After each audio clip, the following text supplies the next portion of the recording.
Now very quickly before we hop into the commentary, today's video is my CS2 1 week in review. No sugarcoating, no BS, it is my full take on the game as of right now, where we'll be breaking down the pros, cons, giving tips on how to get better performance. I also will note, you may hear different microphones in today's video. I might sound a little different in some segments, and that's because I recorded this on, well, different setups and different days throughout the past week. Give you my thoughts in every situation on those certain days. And for those still wondering, I don't necessarily think I'm still in the honeymoon phase of the game, but I'm still really enjoying it as of right now, which I believe says quite a bit. Now, ladies and gentlemen, the Counter-Strike community seems to be divided more than ever, at least in recent years. Looking at you, 1.6 to source, CS2 has officially been out and CSGO deleted for over 24 hours. In this time, it's let people react and realize what the game actually was, that being CSGO with better graphics and much more potential. Now, that word potential is meant in a sense of later down the line, like new and innovative skins, maps, servers, and even DLCs like operation releases, meaning they'll have more detail than ever before. Right now, the community is split in two. One half loves it and defends Valve,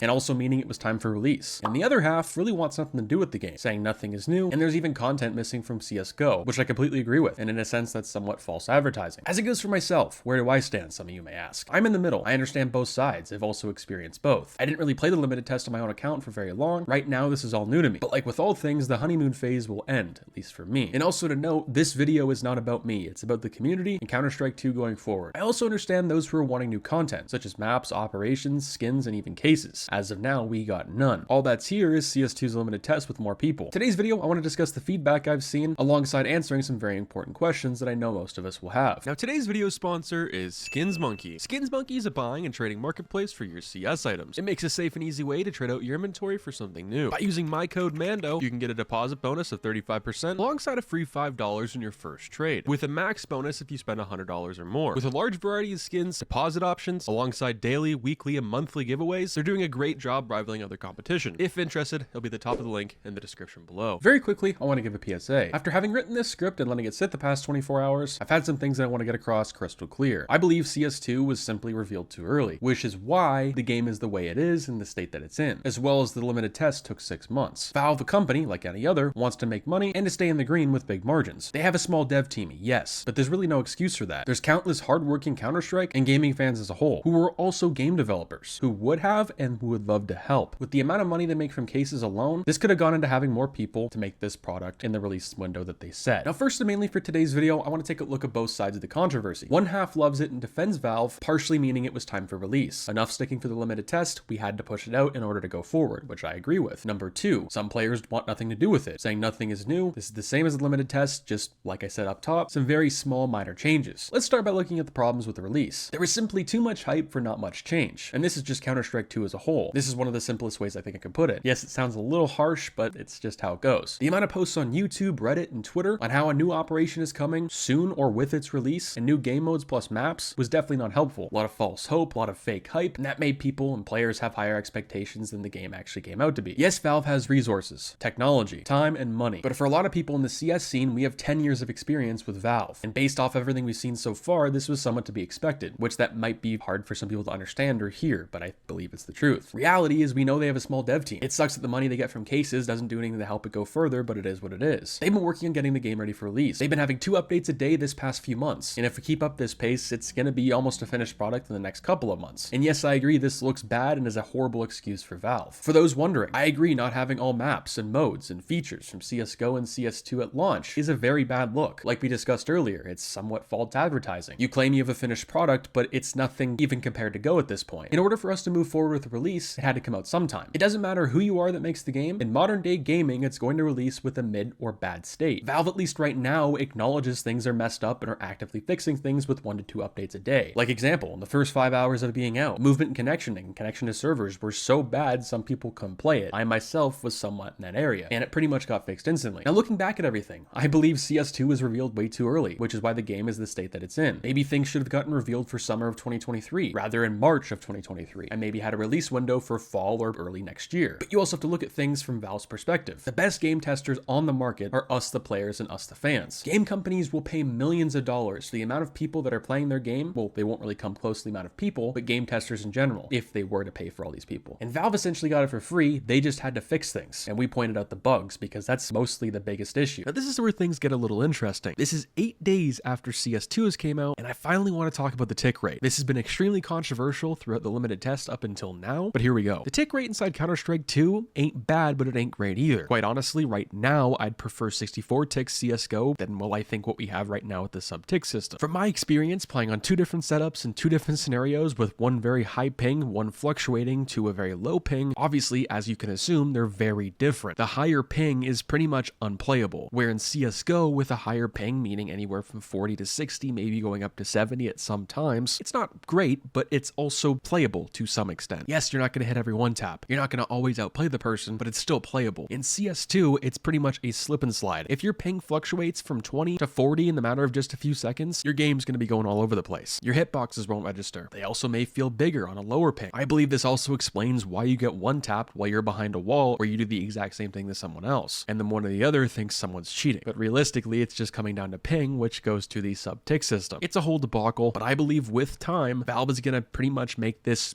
a great system, a lot better than CSGO had, and probably will do what it said it would in all the trailers and Valve's media. But for right now, if you have a higher ping, you really have no advantage inside CS2. Let me know what you guys think about that one down below. Now this is Luke in the post edit. I quickly want to apologize on the delay for the video, but I've waited until today to review the game and let players in the community, including myself, give their most non-biased take, and essentially let the honeymoon phase end like we discussed earlier on in the video. After almost being a week since release, players have spoken. People right now are still not happy by any means. In whatever way Valve would have released the game, players would still be pissed if that's performance issues or not meeting their expectations, which both of those still carry over right now. But a large chunk of the community that isn't in the main limelight because it's not catching headlines is enjoying it, aside from lag, optimization, and new content like an operation. And let's discuss exactly that being an operation. I think there's a reason Valve didn't rush to release something new. That's because they knew that we had to fix what we already have, that being the game itself. Let's just say something new came along. We wouldn't just have the game, but now an extra 20 to 30 gigabytes of content that we'll also have to fix as well. And that's one of the biggest problems in today's day and age, that being the modern day gaming industry. There's many false promises and sometimes too much content that isn't promised, meaning it needs so much work, it would have just been better to keep what we already had and fix what's there, because then it would just be an ongoing cycle of fix,